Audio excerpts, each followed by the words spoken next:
or .text. And yeah, we're live.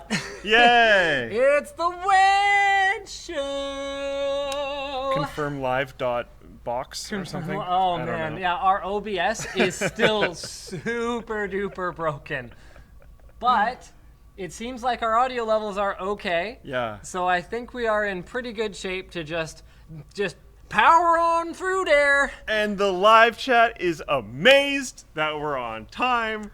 There's even some expletives. That's how surprised they are. You know who you have to thank for us being on time today? Who do we give credit? Samsung or Both. Colton? Oh, both. Let's give both Samsung and Colton credit. So we've got a lot of great topics for you guys today. T-Mobile was sued after cryptocurrency theft. Yep. Office 2019 is only going to run on Windows 10, apparently. Oh, no. Although, does this one include Could you be slightly less of a hater? I'm so worried. Like, would it actually kill you that to be, my to be, Office from 2010 is still going to work to on be everything that I use. slightly less of a hater? That's so unfortunate that it's going to be totally fine. Apple suffered a significant source code leak, and Intel is they've got this Vaunt project that's like smart glasses, but like smarter than previous glasses, but like super smart glasses. but not that like techie. But like there's a lot of tech in them, but like you won't see it. Yeah. And anyway, we'll get to that. And the show today is brought to you by Samsung Super Ultra Wide Gaming.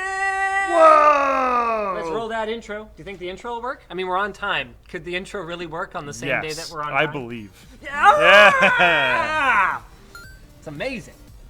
It's almost like we had Colton down here fixing everything before we started.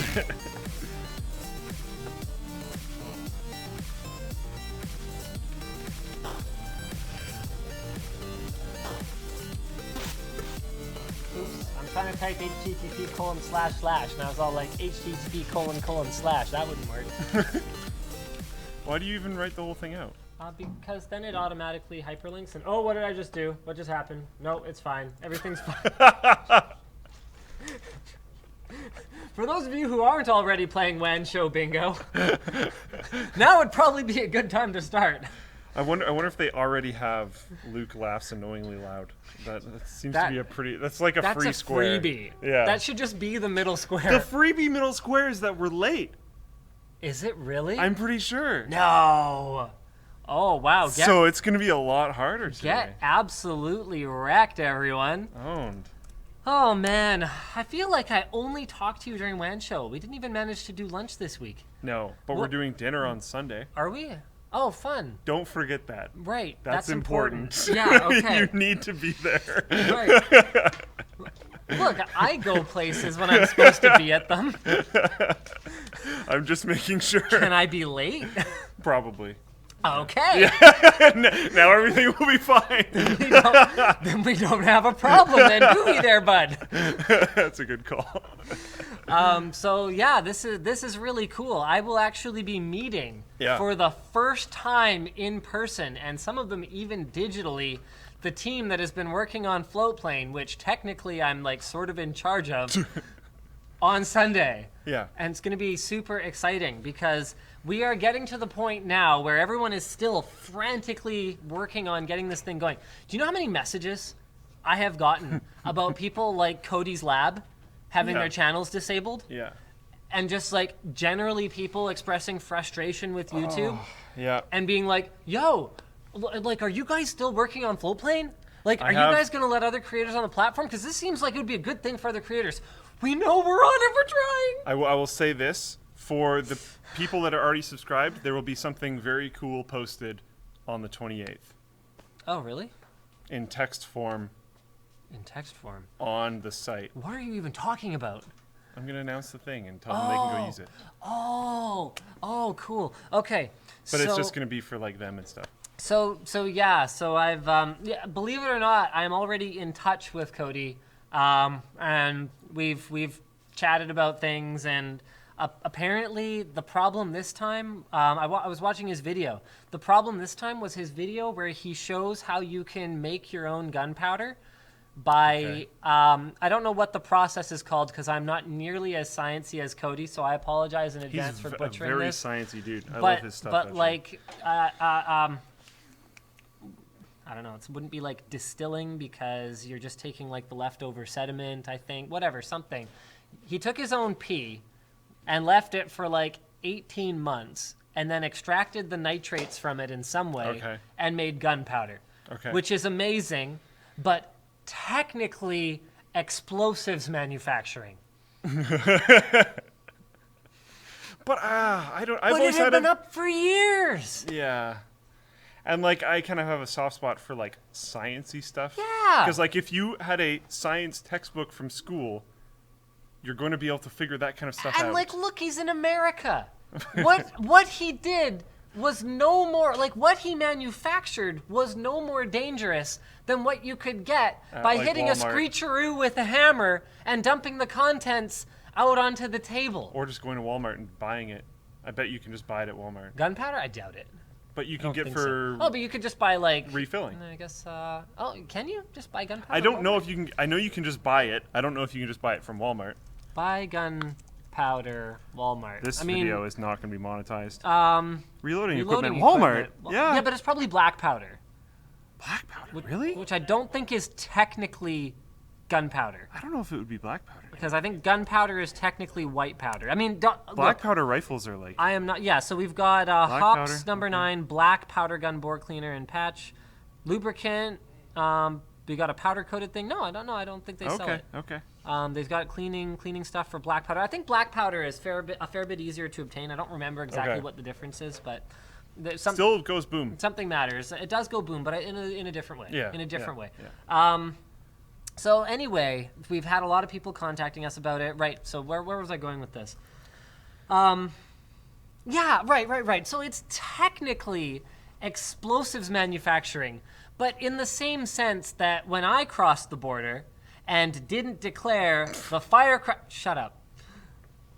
The black cats, and I forget what else I had, but I had like, honestly, the sticks are like this big. So in the same sense that I was technically transporting explosives across the border, which Canadian Border Services was not stoked on, as Canadian Border Services tends to call it when they are stoked. Stoked. We are not stoked. Like it is, yeah, but it's also not because it's like not dangerous. Like you could have a black cat go off on your hand and it'd be like, ow, crap. That like, was dumb, but I'm fine. They're a little bit stronger than like an individual mighty mite. Like, come on. Why are they illegal in Canada? This was my form of protest, okay?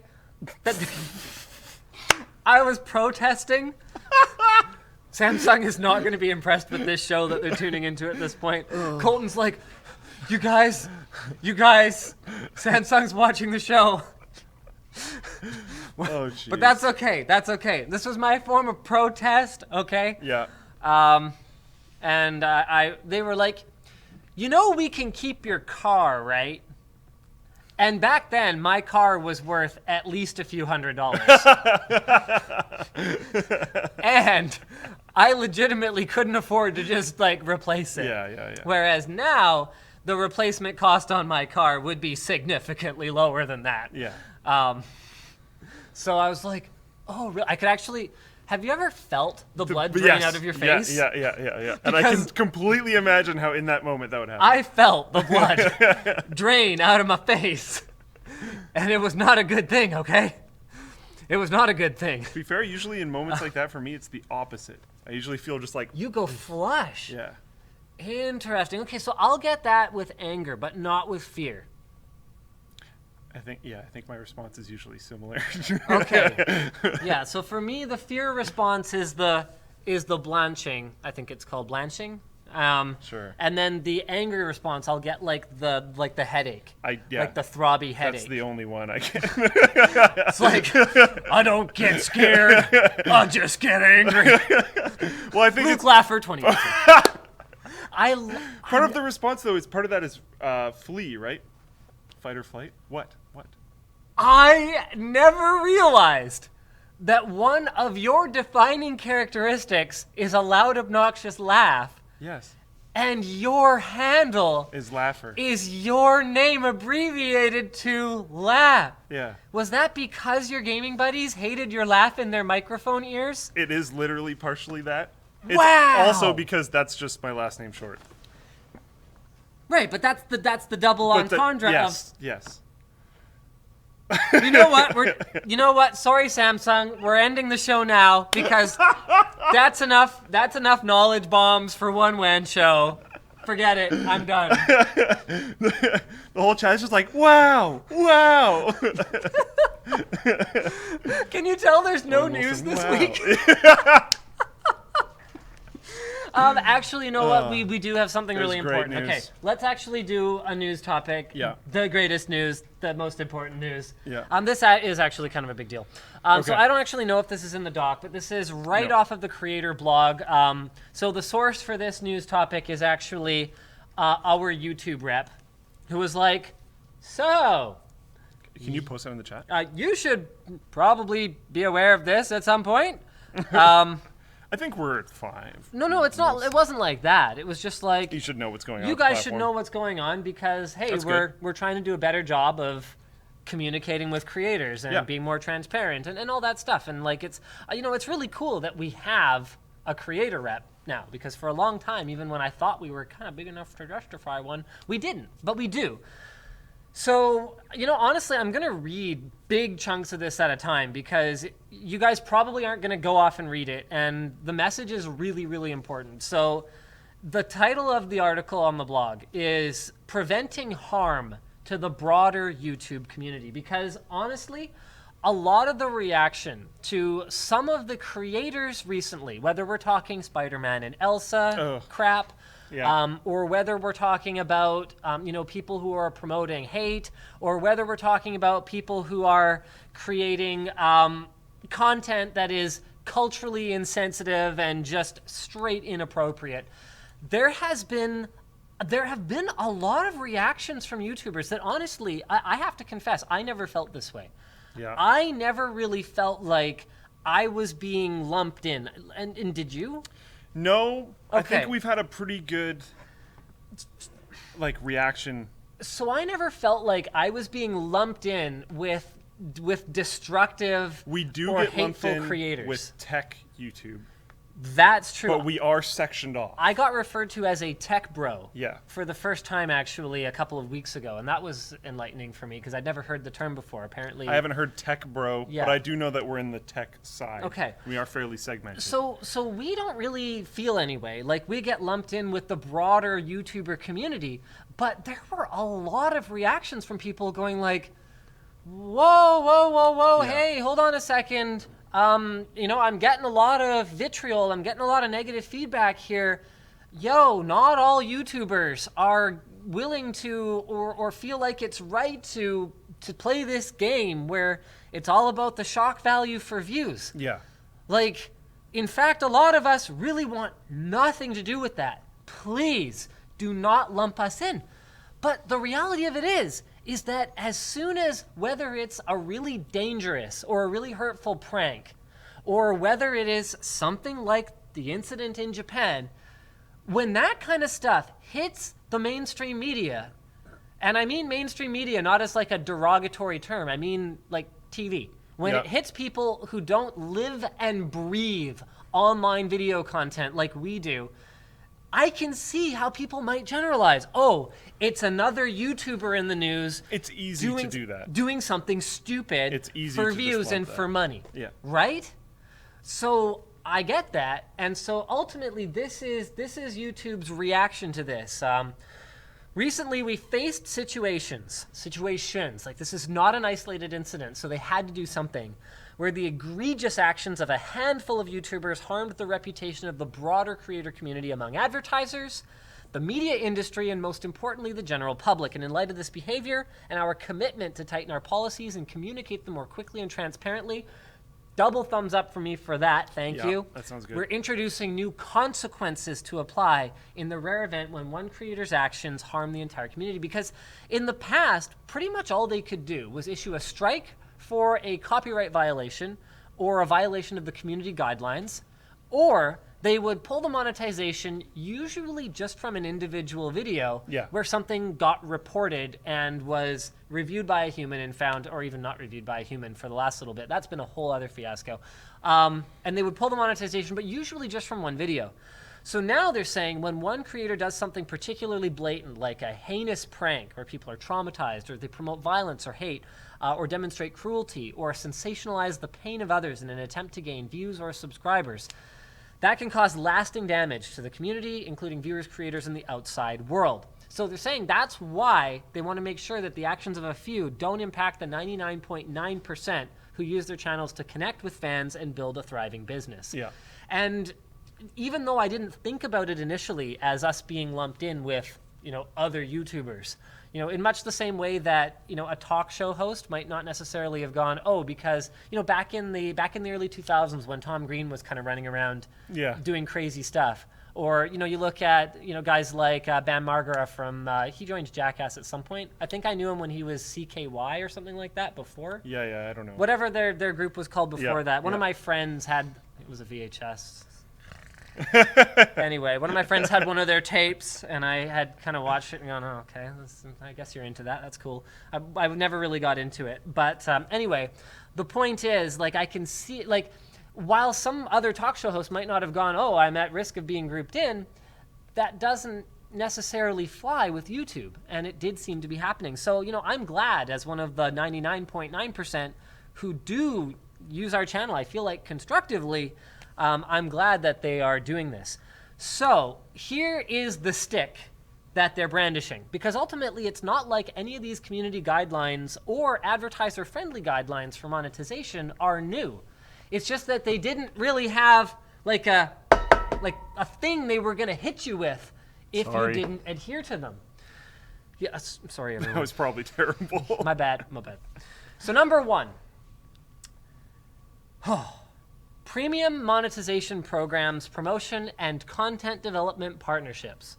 So they may remove a channel from Google Preferred and also suspend, cancel, or remove a creator's YouTube original. And that's something that they already did as a reaction to one of the recent occurrences. People argued they didn't do it fast enough, but I am personally of the mind that doing the right thing eventually is still good. And we're not talking they didn't do it fast enough, like they finished the entire season and shipped the whole thing and then just didn't renew it. They canceled it. So it took them a few days and they could have done better. But you got to understand too, a company like Google is a big ship.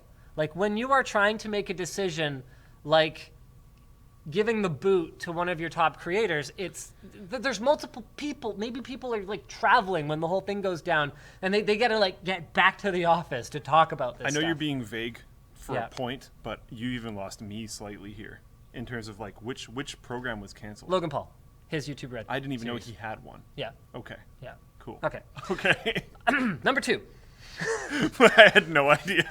I thought you were talking about when it happened to PewDiePie, and I was like, not all this completely lines up. No. Okay. Monetization and creator support privileges. We may suspend a channel's ability to serve ads altogether, not just on the video, their ability to earn revenue, and potentially remove a channel from the YouTube Partner Program outright, including creator support and access to YouTube Spaces. Number 3, video recommendations. Those other two this is are huge. Those are whatever. They're meaningful, but really YouTube Spaces? What were there 3? They saved the most important one for last. Yeah, they saved the most. This one, I would have put this one first if I was trying to make a point. But holy crap, this is a big deal. Video recommendations.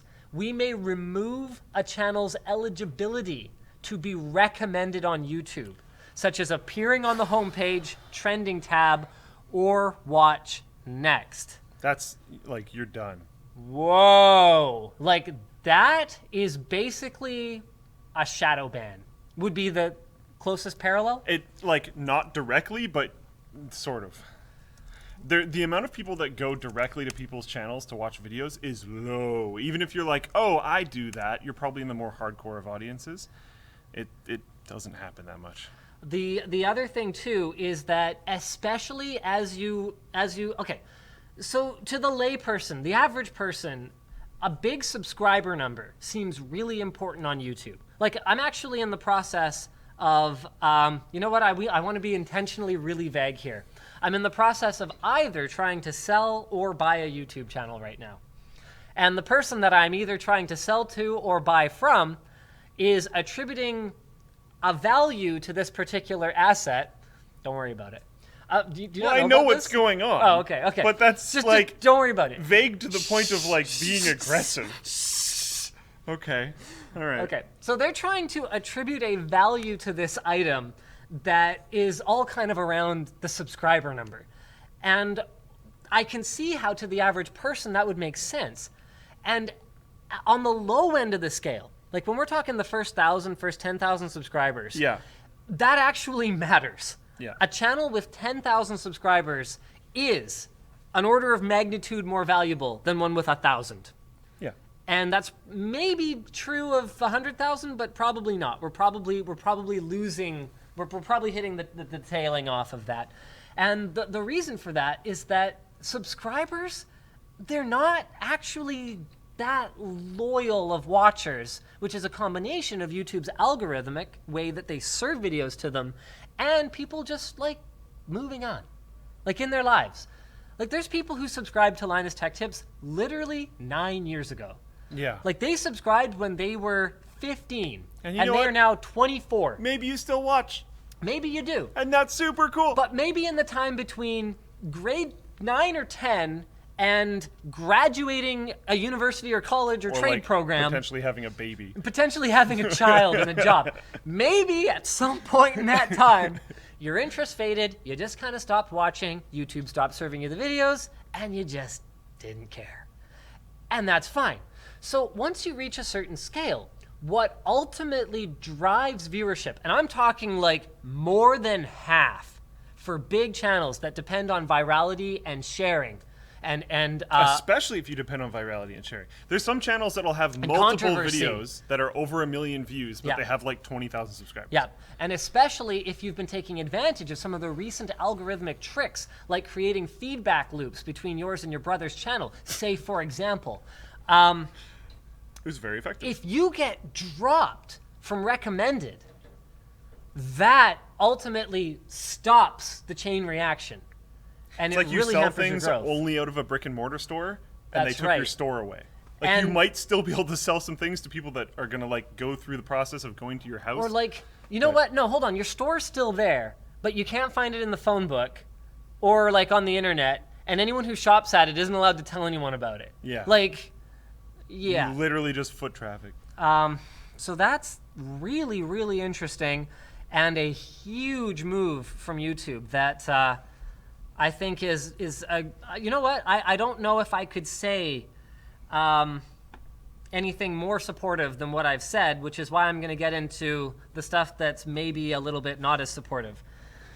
The danger here is that they have laid out, here's what they've said.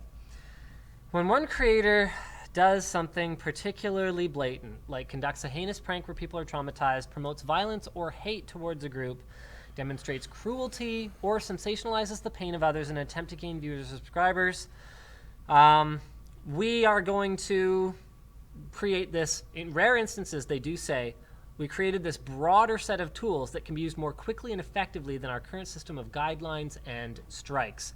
So they are basically saying that outside of the guidelines and the strike system, which are very sort of clearly laid out, they have additional harder tools that they can apply. What sounds like to me, they've laid out examples, but this sounds like pretty much at their discretion, which means that there are going to be some people out there who toe the line pretty closely between satire and hate speech, or political commentary and whatever. And I worry about like misquoting and I worry about things being taken out of context. I worry about the general culture we have of, professional offense to anything. And I do... 'Cause there is genuine offense, which is kind of what they're talking about, but then... And one of the things that I have defended YouTube over in the past is their right to remove monetization from something that they don't feel is appropriate for their platform and their advertisers. That is absolutely within their right. And while others have gone and yelled, censorship, censorship, that is not censorship. Yeah. What is getting a lot closer to censorship is refusing to recommend or provide placement on the site for something that they deem inappropriate. At the same time, yes, at the same time, it is a private platform. And it is well within their right, but that's why I said it's a lot closer. Yeah. Not allowing someone to make money and make you look bad to your advertisers, that's a no-brainer. No one should have been calling that censorship. Sorry. But saying, look, you're not going to get placement on the homepage. You're not going to get recommended to people. We're going to take away these mechanisms. We're not going to treat your content neutrally. Okay. Now we're not talking about monetization. We're talking about cutting off your actual voice. Again, it's technically a private platform. Technically a private platform. It's not a government-run thing. And it's absolutely within their right. Yeah. So it is not censorship in that sense Yeah. at all. But it is an interesting step, if nothing else. And it's one of the side effects of having a free, completely open platform. Hey. Anyways, we'll talk about Floatplane later. Okay? All right. So there you go, guys. That's kind of... Wow, that actually ended up taking up like half the freaking show. Which is probably good. Which is probably fine, because that was kind of the biggest thing that happened, at least in our corner of the internet this week. When I got that in my inbox, I just about freaked out, because I was like, oh no. Because all I read was the subject line first. I was like, oh crap. What fresh hell is coming for us now on the platform? What are they cracking down on this time? All right. Well, why don't we jump into something that's just a little bit more chillaxed, okay? Intel made some smart glasses that might actually not make you look like a dummy. Yeah. Hey, look at that. They look pretty normal. Okay, other than the number, which I'm sure is just an engineering sample like number thing. Okay, that might stay. I'm not sure about that. Okay. But this is Intel's new Vaunt smart glasses. The original article here is from The Verge, and they are a total departure from Google Glass, which led to the uprising of the glass holes. Yeah, well, and reasons why you don't see any physical hardware on it, and there is not a camera. There's no buttons. There is a screen. It says it doesn't have a screen. Because I believe it's okay. Technically, no screen in the traditional sense. Yes, yeah. There's no speaker and there's no microphone. And so you can't talk to it, it can't talk to you. There is no touch area. No. So it has none of these things. They look and feel just like regular glasses. This is really the line that summarizes it best, and this is from one of Intel's developers.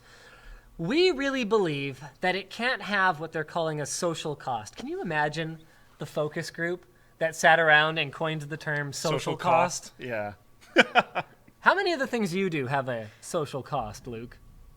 How many of the things you do don't have a social cost? Yeah, I was just going to say, like, everything? I don't know. So, and this is continuing the quote, if it's weird, if you look geeky, if you're tapping I'm and screwed. fiddling at it, then we've lost. Okay. So Vaunt is just a system for displaying a small heads-up display in your peripheral vision. It can show simple messages like directions or notifications. It works over Bluetooth with Android or iOS phones like your smartwatch, taking commands from an app on your phone. And the display, this is cool, is projected into your eye by a frickin' laser that shines a red, monochrome image, which is amazing, somewhere in the neighborhood of 400 by 150 pixels onto a holographic reflector on the glass's right lens. One of the reasons why I love this is the red monochrome brings it all the way back to Virtual Boy. Sorry, continue. That image is then reflected into the back of your eyeball directly onto the retina. Yeah. The laser is so low power that it doesn't even need to be certified. Oh, goodness. It's at the very bottom of a Class 1 laser. That's not a good thing. So I'm sure it's fine. Because it's directly shining on the back of your retina, the image is always in focus, works equally on prescription glasses and non-prescription lenses, works indoors and outside, is discreet beyond a faint red shimmer at like very specific angles on the lens. Now, is that in the picture that's there? Is that the red, or is that from the camera? I think they might be overselling it in the picture. Or is that just a reflection from the camera? You know what? Let me have a quick poo here, because they're saying that it's only from certain angles that it'll be visible. I don't think that's from the camera. I think. Oh, you know what? I don't actually know. Here, you guys can. It's hard to tell. Whoops. No, I don't think that's. This is a little video. You want to play it? No, because I don't want to use their video. Okay. Yeah. That's fair. Also, that's a sticker. Yeah. Okay. So yeah, that QR code definitely won't stay there. So yeah, the electronics are located entirely up near the face of the frames, and so that the rest of the stems, even the frame itself, can flex a little, just like a regular pair of glasses. And the batteries are Where are the batteries? Huh. Okay, all custom hardware, including the silicon. So it has Bluetooth, an app processor, an accelerometer, and a compass, so it can detect some basic head gestures. Oh, come on! No social cost, but like, do you remember the head gestures with Google Glass? Okay. Ridiculous. And thanks, dude. One kind of interesting thing is that it will just kind of tie in with other stuff. One of their notes here is you're in the kitchen. You know the you're episode cooking. of Faulty Towers with Lionel twitching? Yeah. You're No in the social kitchen, cost, You're though. cooking. You ask Alexa, the notes in here are Alexa. But you ask Alexa, I need recipes for cookies, and bam, apparently it just shows up in your glasses. So because you can't talk to it can't talk to you. But theoretically, it can talk to your phone. that will happen. You could talk to your phone. Okay. Yeah. So you can talk to other things. And Okay. You can use it that way. So, yeah, I wish them luck with that. I definitely want to try them. I suspect they're going to be super useless at the beginning, like pretty much anything smart. Yep. But, yeah. This is the direction that I think both of us have been saying they have to go, though. Yep. They have to look like normal glasses. Yeah, everything has to be normal.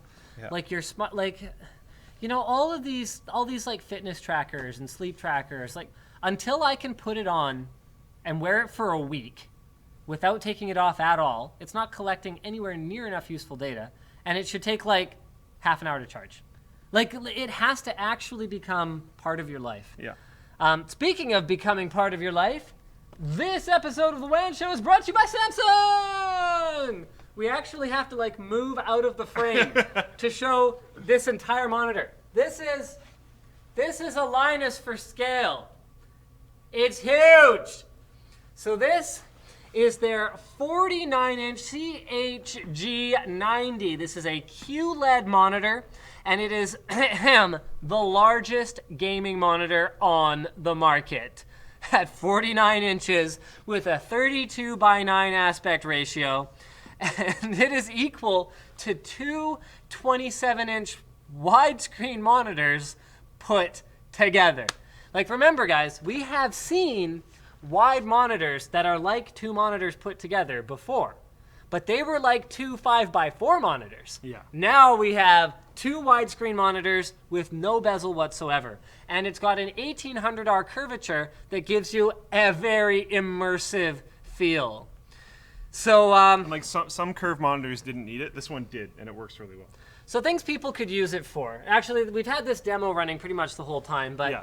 super widescreen gaming, whether you want like a more full view of your cockpit or whether you want better peripheral vision in something like a shooter, you can see they've got a demo of things that you might not be able to see if you were gaming on a regular monitor versus a 16:9.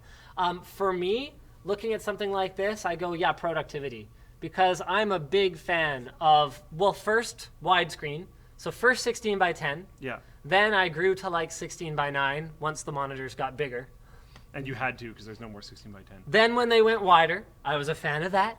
So if you're finding that your current monitor is not wide enough, or you have a dual 16 by 9 widescreen monitor and you don't want the bezel anymore, then I could see this for productivity, absolutely. One of the things that Colton had actually pitched was playing games in windowed mode in the middle and having like your Twitch chat on the side. Yeah. What, Colton? Nothing, I remembered what you said. Good, dude. Okay, Colton. You can have OBS or whatever on the other side, like all your tools, OBS, your tipping software, all that kind of stuff. You have the chat on the other side. So you can run the whole thing on one monitor. Yeah. And it's got all the usual gaming features that you'd expect. It runs at 144 hertz. I keep rolling over this Ethernet cable. It's got support for HDR.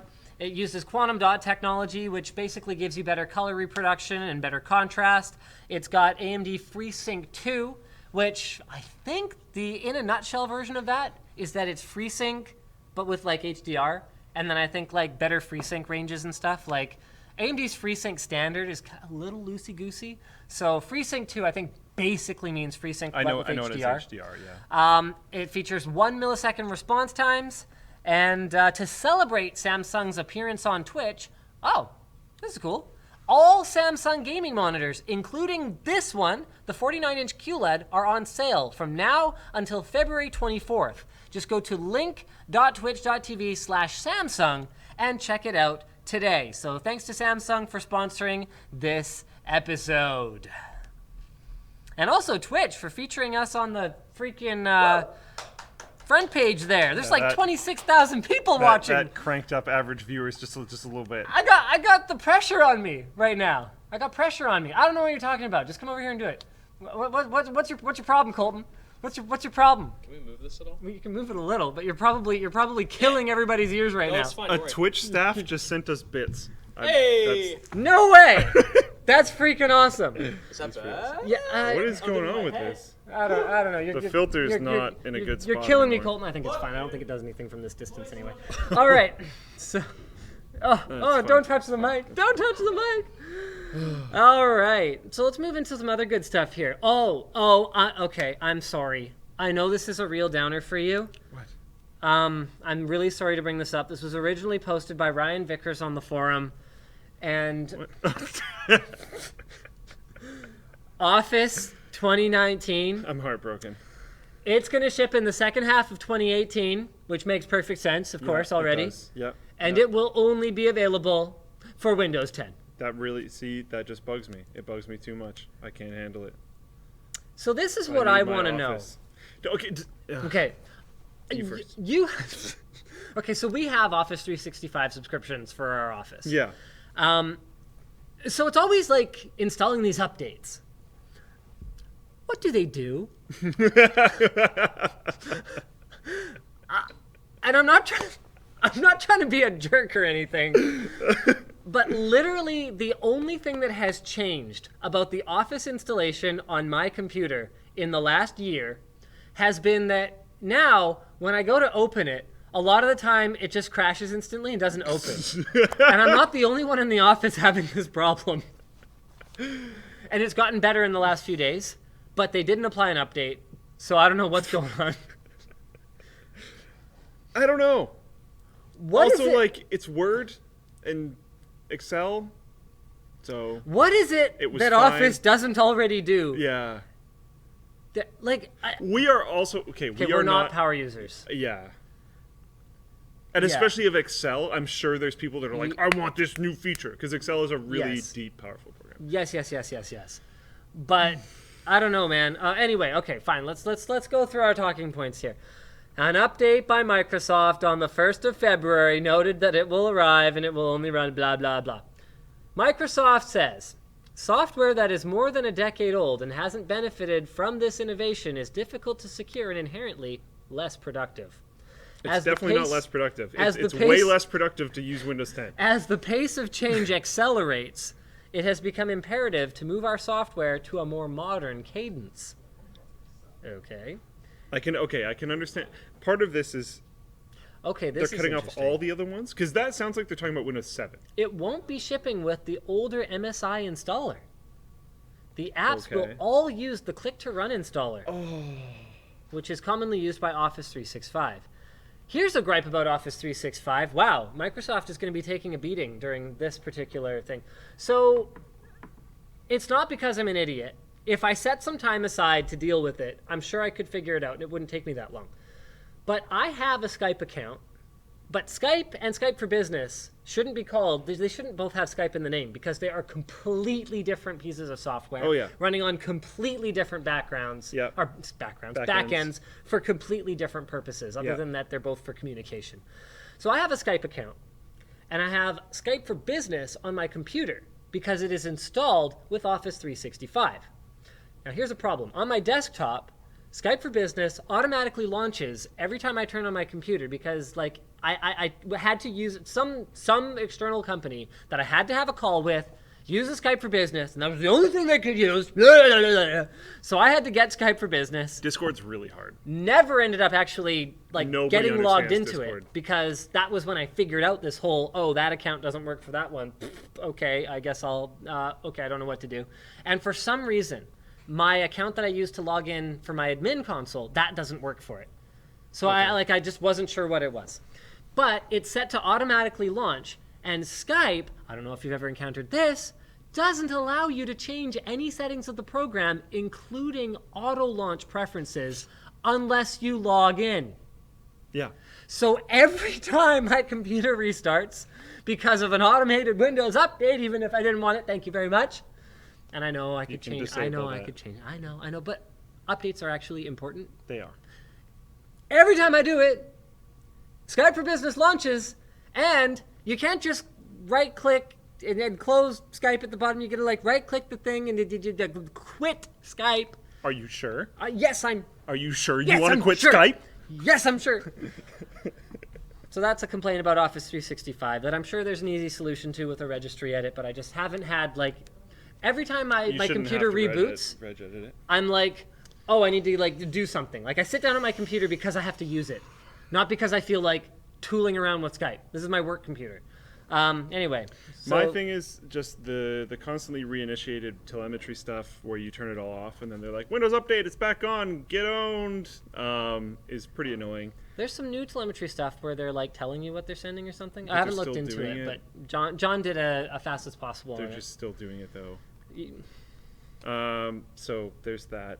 And then like there's things that I just really don't like about the usability of it. That adds a lot of steps. Like we talked not that long ago about The network thing. the network And there is like an easier way, but they just like moved it, and it didn't feel like there was a and compelling it's less reason conventional to do that. now. Like there's a lot. There's more clicks. There's more steps. They're really heavy UI elements. Some people might think they look good. You're I such a nerd. personally don't. They have heavy UI elements, They do. which you're right about, but Yeah. it's just such a nerd complaint. But they break a lot. These UI elements, very heavy. And there is design issues with them. Like you didn't know those were buttons. Yes. Like. Also, so, the I start don't menu know. being broken for it has been good for a long time now, by the way. But the Okay. start menu being broken for literally over a year was laughable. Yeah, like basic functionality just hasn't been there, so I've been staying off. But they're talking about things more than a decade old, software that is more than a decade old. So they're talking about Windows 7 Yeah. Yeah. because that's what a huge amount of users are still using Yes. because Windows 10 has many problems. What about the other ones? Did you just forget that you released other operating systems Yeah, apparently. that aren't that old? 8.1 is like not bad. Yeah. Yeah. I do Especially the use embedded it. one. Yeah. We use 8.1 embedded on our final render server.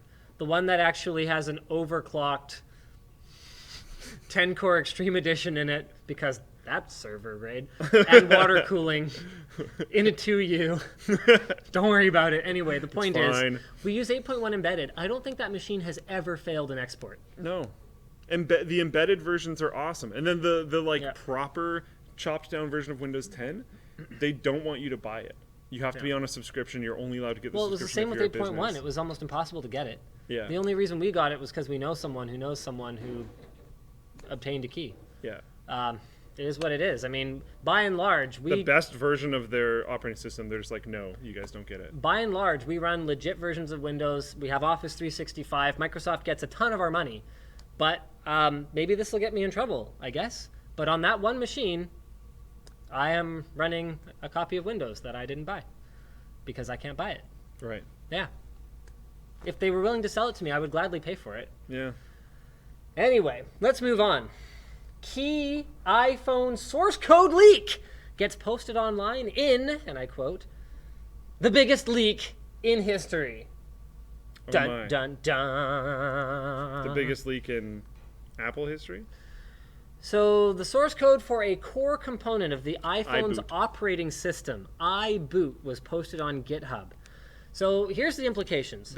Thank you, Shreyas1, for posting this. This could give hackers an easier time finding flaws and bugs that could allow them to crack or decrypt an iPhone. I don't know how they would decrypt it, given that this wouldn't tell them anything about the security element, or secure element, rather.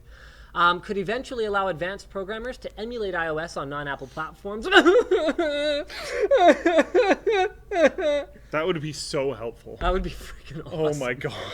That would be so good. It could make iPhone jailbreaks easier to achieve. It's already pretty easy. Am I overselling this? No, keep going. My sadness. 100%. So the GitHub code, The GitHub. yeah, is labeled iBoot, which is like the iPhone's BIOS kind of, and it's the first process that runs on your iPhone. So it loads and verifies the kernel, and makes sure it is properly signed by Apple, then executes.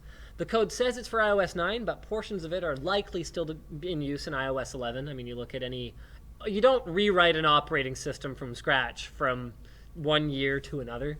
And Apple has taken particular care to keep iBoot secure and its code private. Bugs in the boot process are the most valuable ones if reported to Apple through its bounty program, which values them at a max payment of $200,000. To be clear, I seriously doubt they've ever paid out $200K. And I doubt they ever really will, but that's the max payment. You're getting somewhere in there. You're getting money. Yeah. You're getting good money. A few hours after the publication, Apple sent a DMCA takedown demanding GitHub take down the boot code. Good luck with that. What's that called? No, the what like, effect again? The Streisand effect. Yes. So, I guarantee it's everywhere already. Yeah, so they're saying the iBoot GitHub might have even taken it down really fast, Yeah, but the second anyone saw that, it was copied. Oh, yeah. And it's everywhere. Like the Stuxnet code, if you guys remember that. I don't remember that. Do you remember Stuxnet? I want to figure out the specifics so I don't get it wrong. So you can check that. Well, so the iBoot source code is proprietary, includes an Apple copyright notice. It is not open source, said their message. So it first surfaced last year, apparently, posted by a Reddit user called Apple_internals on the jailbreak subreddit. The post didn't get much attention, though, since the user was new and didn't have enough Reddit karma. The new availability on GitHub means it is circulating much more widely in the underground jailbreaking community and in iOS hacking circles. Okay, so Stuxnet was a malicious computer worm first uncovered in 2010 by Kaspersky Lab, and it was responsible for causing substantial damage to Iran's nuclear program. Oh, okay. It was one of the first worms to directly cause physical damage. Interesting. And the code is out there. I may or may not have it in a zip. It's everywhere. Okay. So this is either great news if you're into the iOS hacking scene, or terrible news if you're Apple and you're now going to be trying to figure out how to basically replace this. Yeah, that's a nightmare. I don't really see what they could do other than rewrite significant portions of it to make it very, very, very different. Yeah. It's also a big hit to the company's, I don't even know what to call it. Well, their security image. Yeah. I mean, that's one of the big things that Apple trades on, is that we take privacy and we take security really seriously, and we're good at this stuff. And this is a big hit. Trust us with all this data, including your PINs and your fingerprints and your credit card data and a facial scan. Trust us with all this stuff. We got this. And this is a pretty big leak. Now, in fairness to Apple, this type of a leak is very different from that type of data, and the way that they say that they handle it, where it's stored in a secure element inside your physical device and never even gets sent to them. Yeah. That's the difference between security as a design and security as a, building with, you know, people standing by the doors like this. Like, a secure design is not the same as like having good security on your campus. Yeah. But it still is the kind of thing that people might not necessarily know how to interpret. In other news, Russian nuclear scientists arrested for Bitcoin mining plot. This was posted by Ginger137 on the forum, and this is freaking hilarious. The arrested scientists worked at the secret factory which made the USSR's first nuclear bomb. So we're talking people that had that security clearance, okay? So do you want to go through? This was originally posted on BBC. They used one of Russia's most powerful supercomputers to mine Bitcoin. The supercomputer was not supposed to be connected to the internet. They tried to. Yeah. Yeah. Did I say they did? Yeah, you said they did. Okay, my bad. Yeah, they tried to. The supercomputer was not supposed to be connected to the internet to prevent intrusion, which makes sense. And once the scientists attempted to do so, the nuclear center's security department was alerted and the scientists arrested. So they really didn't get far. Like, at all. There have been reports of some other industrial facilities in Russia being used for crypto mining, and one businessman reportedly bought 2 power stations for the activity. Buying power stations. That like, is next level. Like legitimately Red Alert 2. That is next level. Like Red Alert Bitcoin edition. So that mine Bitcoin, use the things to build power stations, mine more Bitcoin. So that's pretty funny. In other news, this is posted by Hey Yo on the forum. Hey Yo. The original article is from CNET. The first phone with a... Oh, dang it. I did it again. The first phone with a diamond screen will come in 2019. So finally, Diamond... I did it again. Sorry. Keep playing the intro. So finally, Diamond will have a real, legitimate use that makes it valuable. Well, you know that, well, okay, it has legitimate uses, like being put on cutting blades or whatever else the case may be, or abrasives. But the whole thing with, like raw, like, mined diamonds being worth lots of money, that whole thing is a construct. For those of you who are watching out there who don't know, I bought into it. There's a high probability that you'll buy into it, or you'll have to buy into it because someone has your arm behind your back and they're pulling it up in a jerking motion. But it's a big scam. They're not worth anything. They're just shiny pebbles. Okay? They're really valuable for putting on, like, saw blades. I've spent literally thousands of dollars on these shiny pebbles. And someday you might too. It's a sad day. It's a sad day. And you know what? Focus instead on the happy day, the wedding day, not the sad day with the money. Which is also probably a financially sad day. Yeah. Well, just ignore that. No, depends how you roll it. You guys did really well. We made money. Yeah. Okay? Yeah. So. That's impressive. Most people don't. Most people don't, but most people did not marry my wife. Okay? She flipped her wedding dress for a profit. Chair covers, profit. Centerpieces, profit. Okay? She flipped that shit for a profit. She's incredible. That's pretty epic. Yeah. Anyway. The other great thing, these are probably going to be lab-grown diamonds. Yeah, so even then, the ones that come from the ground still suck. So, Akan Semiconductor's Mirage Diamond Glass promises to be stronger than other materials used to cover a phone's display today. Sure. The diamond glass uses a nanocrystal pattern. I swear, nano has to be actually the biggest buzzword. No, blockchain. But no. Yeah. Nano blockchain. No. Because the thing about nano is it's just a prefix. Yeah. So it can be on nanotubes. It can be on nanocell. Nano frickin' anything. Nano blockchain industries. Blockchain is that company's like... IPO, nano blockchain industries. Okay? It all runs on your phone. Yeah. Anyway, the point is it uses a nanocrystal pattern that randomly arranges the crystals instead of lining them up along their crystal planes. So that discourages deep cracks from forming and damaging the materials underneath. It can actually, this is cool, it can be applied in conjunction with other materials like Gorilla Glass as a top layer. Their CEO promised that we'd see the first device by the end of 2017. Twitch Plays Pokemon came up with the best one so far. He said nano quantum blockchain. Yes. Yeah. Yes. Yeah. Thank you. Yeah. Now they're aiming for 2019. So like anything with nano in it, it's delayed. Yeah. The technology is being actively tested with as yet unidentified device makers, and they are stress testing its strength, trying to reduce glare, and making sure the surface transmits electrical signals well so that your fingers can navigate the touchscreen without a glitch. What else we got? This is all boring. Yeah. Boring. Yeah. Boring. Yeah. Boring. Boring. This is all boring. Let's just let's go on the forum and find our own news. Or we could talk about Floatplane stuff. Oh, we can also talk about that thing. What thing? The creepy faces. What are you talking about? Oh, that? Oh, gross. Where is that? That's right. I can post it in the chat. Yeah, post it in the chat. I'll grab it from there. Okay. So AI is getting frickin' scary. Now, there was a period for a while there where face swaps between me and Luke were kind of a meme on the forum. Yeah. And you know what? Actually, send it to me in Hangouts if you can. Okay.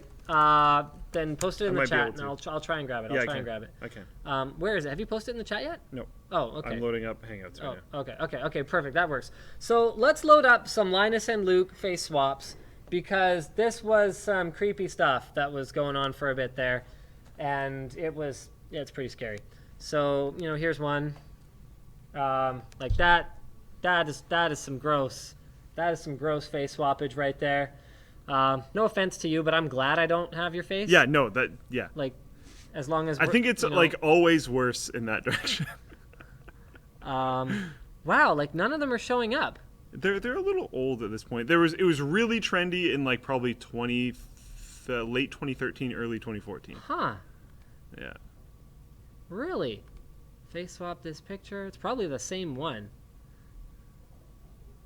It's gone. Yeah. Wow, this was like 2014, early 2014. Yeah, early 2014, late 2013. That was 4 years ago. Okay, well, that's a whole other thing right there. No, have you seen... Oh my. Oh my.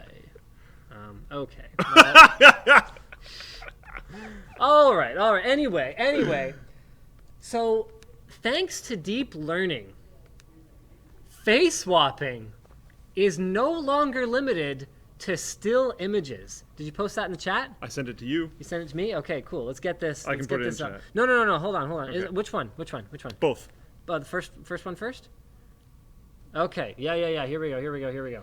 So check this out, you guys. It needs kind of like a second. No. to load. Yeah. That's fine. There we go. So this is a normal Linus talking to the camera. This is over 2,000 frames of data processed with an image of Luke.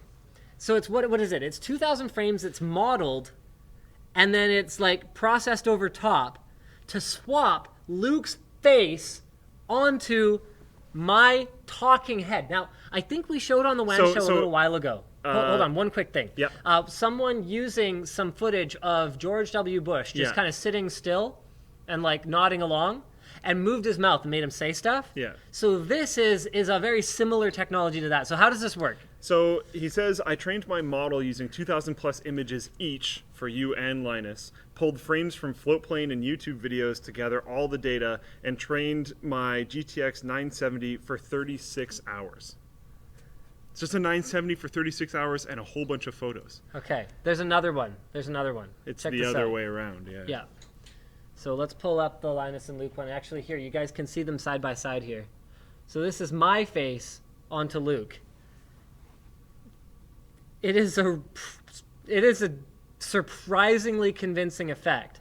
If the like iris was smaller, I think it would be more believable. I think that's the like one thing that it screwed up. Yeah. And well, that and the fact that like you have facial hair and I don't, and it kind of blended it. Yeah. Rather than. Yeah.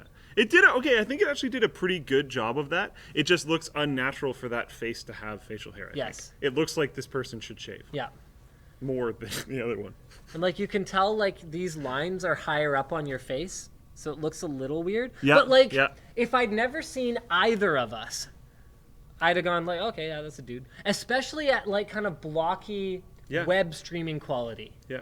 And I did notice when looking at it myself, when comparing the two, I was like, okay, mine looks more unnatural. But that's probably because it's me looking at it. Probably. Like, I don't know. It's really interesting. I never realized how creepy Linus's eyes were, says Majestic Failure. Well, they don't look like that. It's trying to scale it. It's screwed up slightly, I think. So the reason why this actually showed up is because 3 different websites, I believe, I don't remember what they all were. Yeah. I know one of them is Discord, but they've blocked intentionally now. Like Discord would probably block this, but I know other sites are more tuned to normally having this type of content, and they've blocked it as well. But it's porn, where they've done this with like a celebrity's face and put it on an actor in a scene. And that's like becoming a thing. And all these different sites, I believe Pornhub is one of them. I know Discord's one, but I didn't know that was a thing anyways. Right. And like, I think there's a couple other sites are all like, nope, because they don't want to deal with any of the legal issues, I'm sure.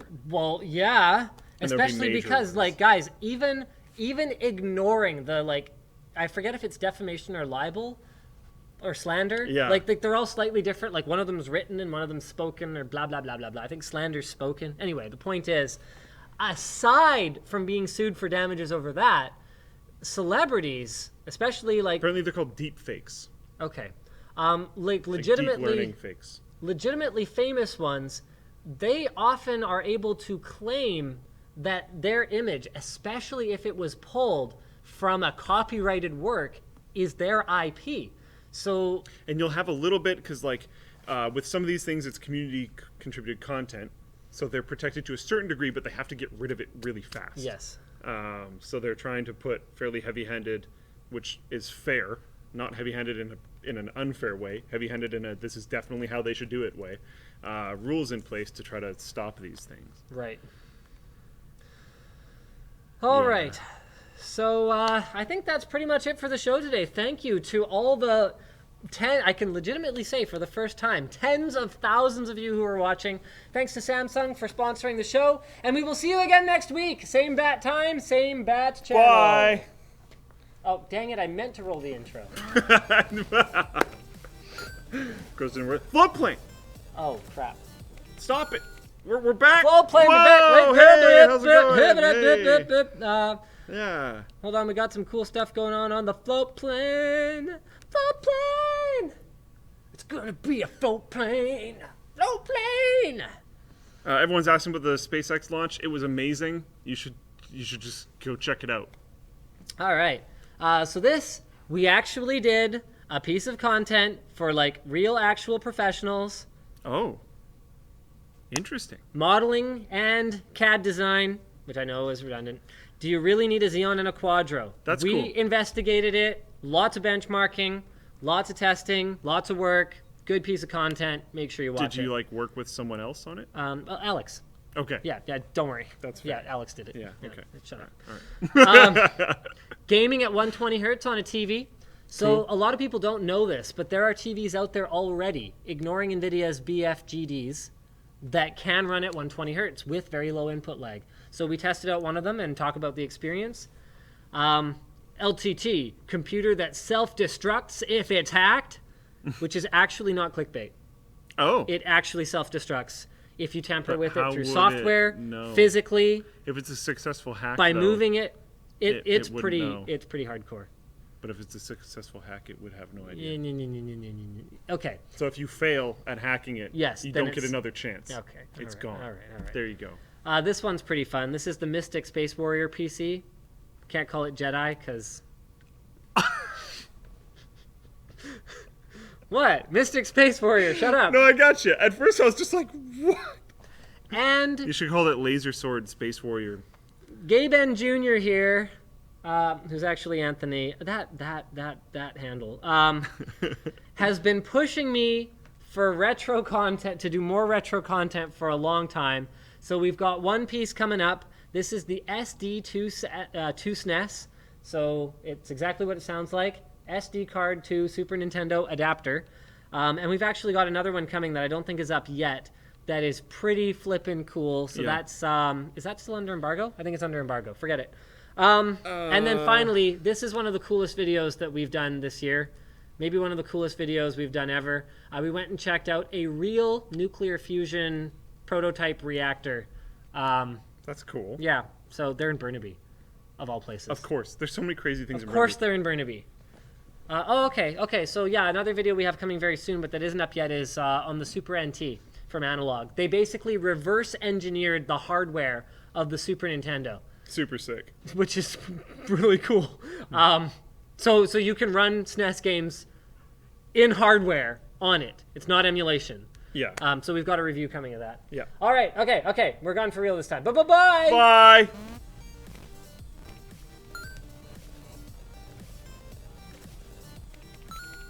People are like talking about Twitch subs. Someone's like, who's this? Noel Ferron says they don't care about Twitch subs in the Twitch chat. Lord Sith Linus, yes. No. I mean, Dark yes. Space Warrior. Good.